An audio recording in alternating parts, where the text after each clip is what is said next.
ఒక డబుల్ సెంచరీనే కొట్టడం చాలా కష్టం అనుకుంటున్నప్పుడు రోహిత్ శర్మ 3 డబుల్ సెంచరీలు కొట్టి తన ఏంటో నిరూపించుకున్నాడు.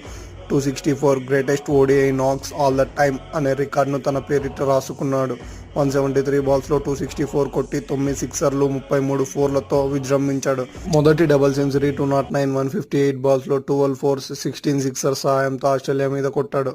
మూడో డబుల్ సెంచరీ 208 153 బాల్స్లో 13 ఫోర్స్ 12 సిక్సర్స్తో శ్రీలంకను గజగజ వణికించాడు. 209 రన్స్ వర్సెస్ ఆస్ట్రేలియా 2013లో, 264 వర్సెస్ శ్రీలంక 2014లో, 208 వర్సెస్ శ్రీలంక 2017లో ఇలా 3 డబుల్ సెంచరీలు చేసి తన పేరిట లిఖించుకున్నాడు. వన్డేల్లో హైయెస్ట్ స్కోర్గా 264తో మొదటి ప్లేస్లో ఉన్నాడు. గప్తిల్ 237లో సెకండ్ ప్లేస్లో, వీరేంద్ర సెహ్వాగ్ 219 థర్డ్ ప్లేస్లో, క్రిస్ గేల్ 215 ఫోర్త్ ప్లేస్లో నిలిచారు. ఈ రికార్డును ఎవరు బద్దలు కొడతారని ఫ్యూచర్లో అనుకుంటున్నారో మీరు కామెంట్ చేయండి.